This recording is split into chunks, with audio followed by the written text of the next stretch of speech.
کہا جاتا ہے کہ جو یہ زمانہ ہے تجربے اور مشاہدے کا زمانہ ہے، آپ باتوں کو دیکھتے ہیں، مشاہدہ کرتے ہیں، اسی بنیاد پر بات مانتے ہیں، دوسرے سے منواتے ہیں۔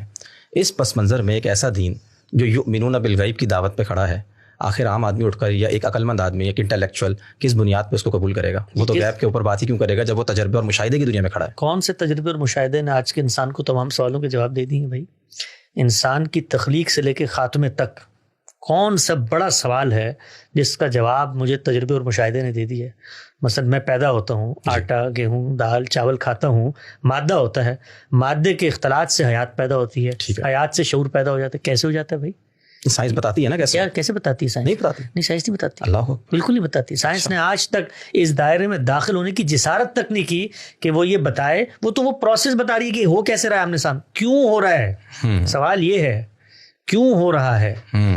ایک بیضے اور ایک نطفے کے اختلاط سے رومی، فردوسی اور آئنسٹائن کیوں بن رہا ہے؟ سوال یہ ہے۔ مادے میں شعور کیسے آیا؟ ایک قدم کائنات کے علم نے جو تجربے اور مشاہدے پہ کھڑے کو آگے بڑھے نہیں بڑھے، ذرا بتائیں تو صحیح ہمیں۔ لیکن لوگ ایسے پیش کرتے ہیں کہ سب کچھ ہو گیا۔ ہاں وہ سب کچھ ہو گیا، وہ سب کچھ ہونا۔ میں نے پیدائش سے آغاز کیا، ابھی تو بہت سوالات ہیں آگے زندگی کے سوالات ہیں، کائنات کے قوانین کے سوالات ہیں۔ یہ جو کچھ دنیا میں ہو رہا ہے، پلیٹیں ہلتی ہیں تو زلزلہ آتے ہیں، آپ بتاتے ہیں ہمیں ہلتی کیوں ہیں؟ وہ رکھی کس نے ہے وہاں پر؟ کیوں بنایا ہے نقص کے ساتھ معاملہ؟ یہ تو سوالات کی ایک دنیا ہے۔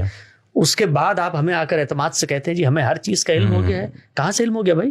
آپ مادے میں حیات پیدا کریں، حیات میں شعور لائیں، اس کے بعد ہم آپ کے اس دعوے کو قابل التفات سمجھیں گے، تب گفتگو کا آغاز کریں گے۔ تو قرآن جو یؤمنون بالغیب کہتا ہے، اس سے کیا مراد یہ ہوتا ہے کہ آنکھیں بند کر لو، تجربے مشاہدے کو خیر بات کہہ دو اور بس غیب پر ایمان لے آؤ؟ بالکل بھی نہیں۔ وہ یہ کہتا ہے کہ یؤمنون بالغیب کا مطلب یہ ہے کہ لوگ اندھے تجربے اور مشاہدے کی بنیاد پہ چیزوں کو نہیں سمجھتے، وہ بن دیکھے حقیقت کو عقل کی بنیاد پہ جانتے ہیں۔ یہ مراد ہے۔ یہ تو انسان کی سب سے بڑی خصوصیت نہیں ہے؟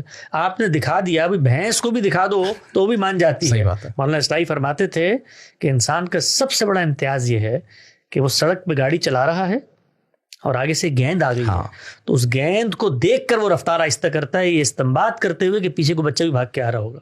تو انسان نام کس چیز کا ہے؟ اچھا یہ موجودہ سائنس ہے ہماری، یہ موجودہ سائنس کے تجربے اور مشاہدے پہ کھڑی ہے۔ صرف انفرنس کا پورا عمل جو ہوتا ہے اس کے اندر کیا حسی مشاہدہ ہوتا ہے؟ یہ بڑی بچکانہ باتیں ہیں۔ انشاءاللہ ان تمام باتوں کے اوپر بھی بہت جلد ہم الہاد کے موضوع پر ایک سیریز کرنے کا ارادہ رکھتے ہیں۔ جو کچھ بنیادی استدلالات ہیں اس کے تار و پود کو اسی طرح بکھیریں گے جس طریقے سے پیغمبر نے آ کے شرک کے تار و پود بکھیرے تھے۔ بہت شکریہ حسن بھائی آپ کا۔